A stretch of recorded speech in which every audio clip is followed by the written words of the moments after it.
My daughter, she always wanted to be a doctor seeing me. और उसकी ख्वाहिश थी हमेशा से कि बाहर की यूनिवर्सिटी में पढ़ाई करे। इंडिया से उसे पढ़ना ही नहीं था, जबकि हमारे मेरे खुद मैंने जिस कॉलेज से पढ़ा है वहाँ पर उसका एडमिशन हो रहा है एमजीएम मेडिकल कॉलेज में।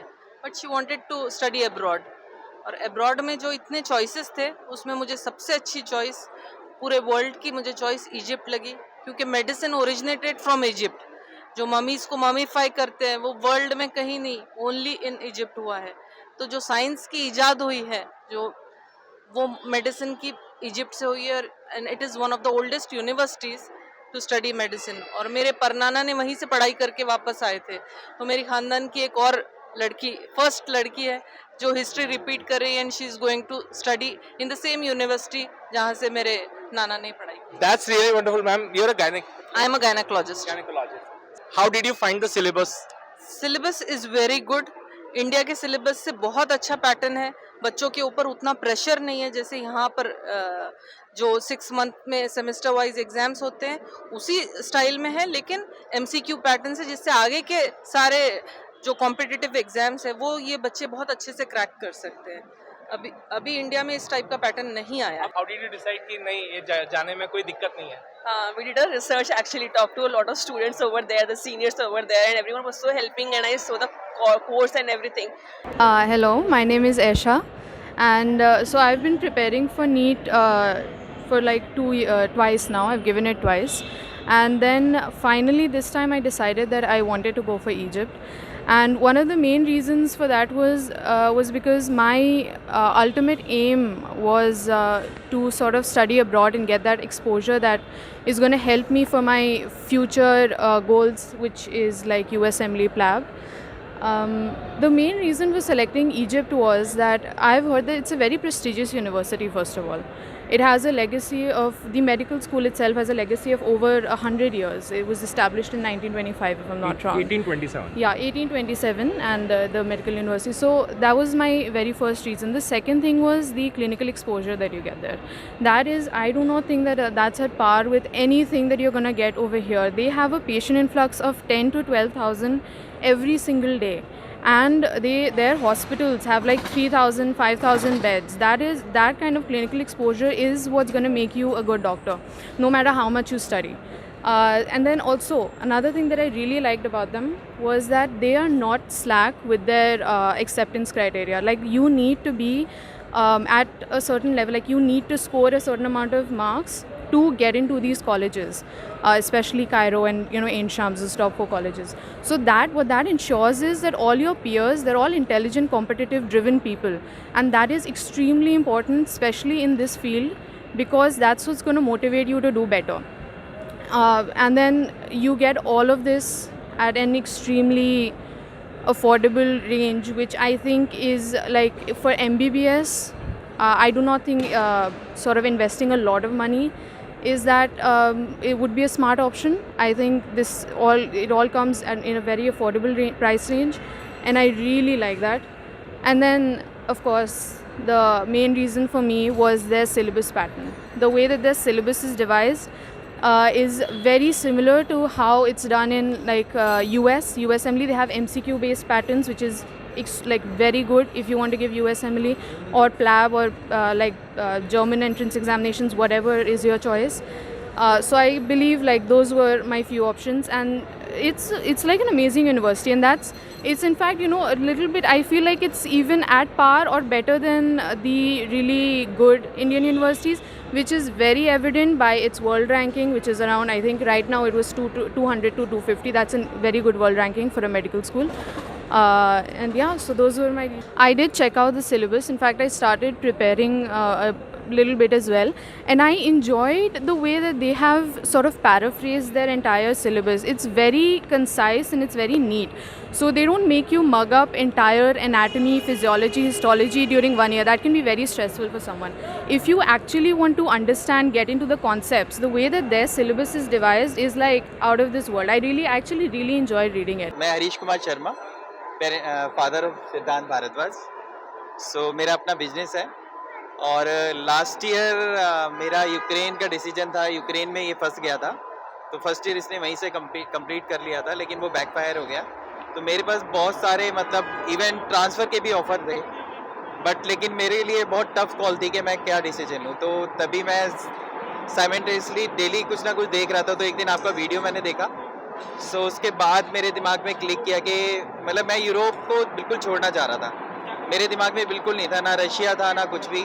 जॉर्जिया के ऑप्शन बहुत सारे मेरे पास आए थे, लेकिन मैंने फाइनली फिर इजिप्ट को ही फाइनल किया सिद्धांत के साथ डिस्कस करके।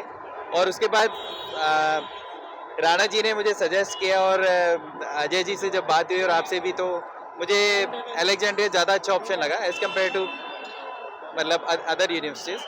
सो दैट्स वाई हमने अलेक्जेंड्रिया फाइनल किया। डॉक्टर असलम और उनकी बेटी लाइवा दिल्ली से। फर्स्ट ऑफ ऑल तो quality of the education, quality of the education of Egypt is good than India. Second बात ये कि बच्चा अगर इजिप्ट से एमबीबीएस करता है तो उसके पास में आगे जाने के बहुत सारे ऑप्शंस होते हैं। पहला ऑप्शन क्या होता है कि अच्छे से बच्चा वहाँ पर पीलैब की तैयारी कर सकता है, यूएसएमएलई की तैयारी कर सकता है।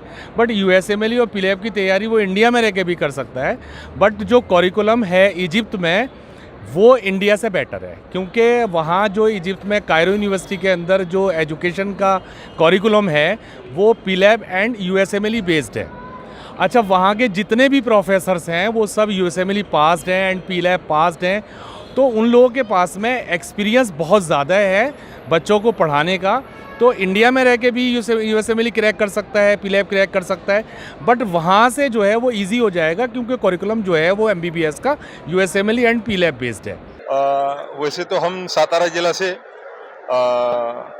गांव से, छोटे गांव से, छोटे कस्बे से, लेकिन ये हमारा जो दोस्त है ना, ये इसके वजह से इसका एमबीबीएस इजिप्ट में हो रहा है। मैंने मेरी लड़की का एडमिशन किया था फिलीपींस में, 2 इयर्स उसने बीएस का कंप्लीट किया, लेकिन फिर भी वहाँ पर कुछ प्रॉब्लम हुए, कुछ टेक्निकल इशू हुए, तो मैंने बिल्कुल वो देश ही छोड़ दिया, उसके बारे में छोड़ दिया। इन्होंने बहुत अच्छी तरह से मेहनत लगाकर पढ़ाई की थी। ये बंदा है जो हमारे लिए भगवान से कम नहीं है। इन्होंने पूरी की पूरी जानकारी बड़ी विस्तृत स्वरूप से हमें दी, और जिसके कारण ये एडमिशन हुआ।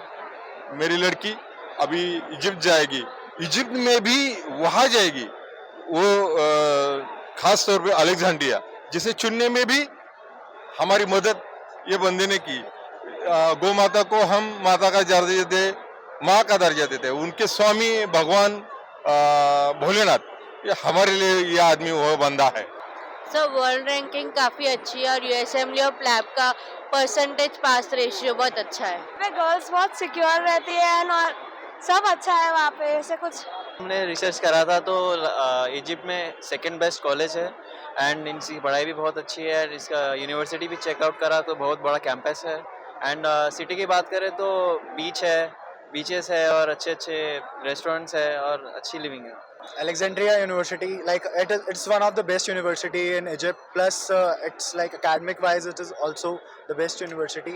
Plus, about the city has the biggest library of the world, and plus good beaches and good cathedrals also. हाँ, वहाँ पे बहुत ज़्यादा बार प्रैक्टिसेस और एग्ज़ाम्स ले जाते हैं ताकि हमारी प्रैक्टिस हो, इसलिए, और हमारा परफेक्शन की तरफ मतलब परफेक्ट होने में मदद।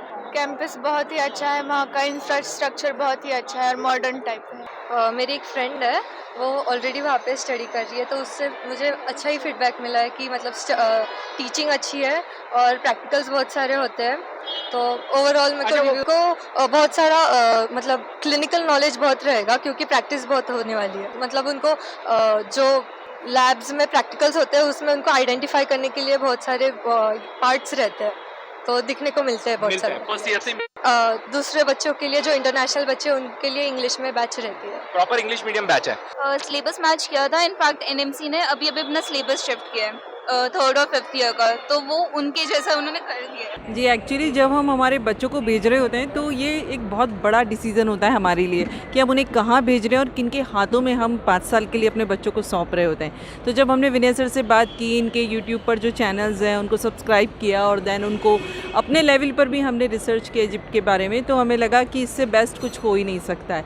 इवन जब वर्ल्ड वाइड रैंकिंग देखी जाए या हम कहें कि एक्सप्लोजर पेशेंट्स का हो या हम बात करें जो उनका एजुकेशन सिस्टम है वो सब बाकी की कंट्रीज से बेस्ट है। और सबसे अच्छी बात जो हमें ये लगी थी कि यहाँ 5 इयर्स का कोर्स है और इंटर्नशिप हम इंडिया में आके कर सकते हैं। तो मतलब कुछ चीज़ हमें ऐसी नेगेटिव लगी ही नहीं कि हम लोग कहीं कुछ कमी निकाल सकें।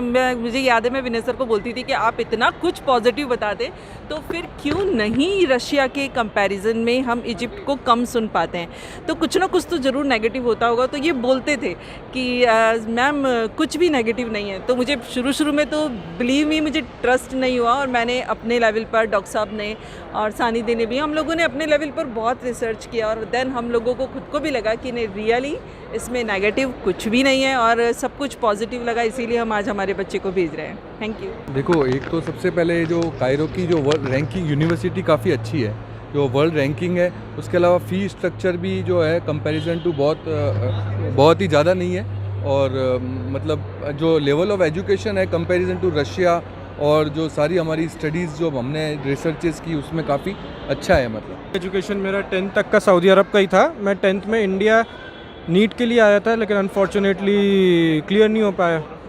तो उसके बाद फिर अब दूसरे ऑप्शंस देखने लगे तो फिर डैड मॉम ने बोला कि ऑप्शंस अपने पास हैं, दुनिया खुली है देखो। तो आपसे कांटेक्ट में आए वो एजेंसीज ढूंढी, तो वहाँ से बात चली तो फिर फाइनली इजिप्ट लैंड हुआ। वहाँ 2-3 थे रास्ते में, बल्गेरिया भी बीच में आपसे बात हुई होगी, ऑलमोस्ट फाइनल हो गया था। फिर मॉम को एकदम से एक दिन घबराहट उठी कितनी दूर घर से, और फिर वहाँ की रैंकिंग भी हुई, फिर वह खाना पीना, अपना कल्चर, इंडियन कल्चर वहाँ इतना है नहीं। तो फिर बोला कि डैड सऊदी में ही है तो डैड के करीब भी रहेगा इजिप्ट में और वहाँ अपना कल्चर भी है, मतलब ऑलमोस्ट सेम ही है, खाना पीना इतना फ़र्क है नहीं। तो फिर वो फाइनल हुआ। फिर कॉलेज रैंकिंग्स वो सब अपन जो देखते ही हैं पढ़ाई नीट स्कोर तो 475 था, लेकिन प्लानिंग प्लैब क्लियर करने की, होपफुली अगर प्लैब क्लियर हो जाए तो फिर यूके में जाके। तो इसलिए इजिप्ट की ये भी वजह थी कि बजट के अंदर, क्योंकि थोड़ा पीजी में भी पैसा लगेगा फिर, तो बजट के अंदर भी था और फिर पीजी के लिए ढूंढना था। तो प्लैब से क्लियरेंस रेट 80%, 75-80% रहती है इनकी। तो फिर हमने ये डिसाइड करा कि